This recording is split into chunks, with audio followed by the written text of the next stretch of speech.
update lang 'no, kahapon dahil nga nag-post na si Kim Chiu and Janine Gutierrez doon sa kanilang X account.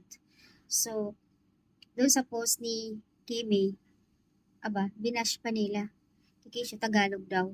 And then si Janine, English daw, fluent English. Ang post naman nila doon is about doon sa Senado. So, yung ibang mga fans dyan, ibang fandom, isip-isip din, no?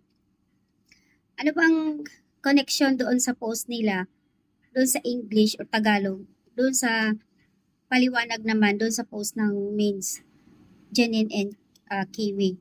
Parang wala namang connection doon. Gusto lang siguro nyo mambabash doon sa dalawa. Di ba? Ang layo. Tapos gagamitin nyo pa yung photos ng ibang influencer.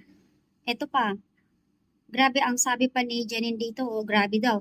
Grabe pinagtatawanan lang daw ni Janine Gutierrez ang post ni Kimi dahil hindi fluent English.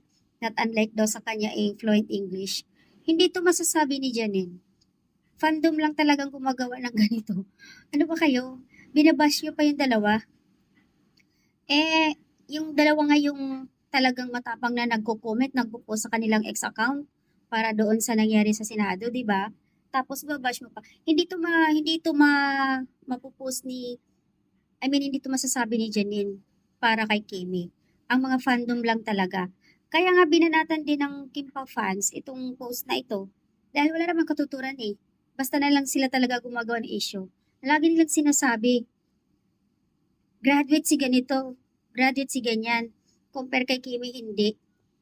Oo, pagdating sa project, mas lamang si Kimi, mas marami siyang na-achieve. Pero pagdating naman sa usapang kolehiyo, mas lamang si Janine. 'Di ba? Grabe naman kayo, guys. Siguro nga, dumating sa punto na kung bakit kayo sinagot din ng Kim Pao fans dahil din sa fandom ng ni Janine. Kumbaga move on na. Move on na kayo. Siguro nga, hanggang ngayon hindi pa rin kayo naka-move on sa Paunin, no? Kasi nga, di ba nga, ang tagal-tagal na nilang wala. So, dapat magiging aware kayo sa mga sinasabi nyo. Gagamitin nyo pa ang pangalan ni Janine Gutierrez. Nakisyon nagko-comment pa siya na mas lamang siya sa pagpo-post dahil English. Sinasabi ba ni Janine yan? Hindi. Mga fandom lang talagang gumagawa niyan. Kaya nga, hindi rin kayo masisisi kung bakit kayo ay sasagutin ng mga Kim Pao fans dahil din sa inyo. Kumaga move on na. At saka yung mga post nila sa X doon, sa account nila, para doon sa Senado. Walang kinalaman doon sa sa aral, sa graduate o hindi. Ano ba kayo? Ang layo-layo, 'di ba? Isip-isip din. Basta lang kayo mambabash eh. Ngayon, babalikan kayo ng mga Kim Pao fans. So, ang dami nyo na sinasabi. Gagamitin nyo pang pangalan ni Janine na wala naman siyang sinasabi. 'Di ba? Ay naku.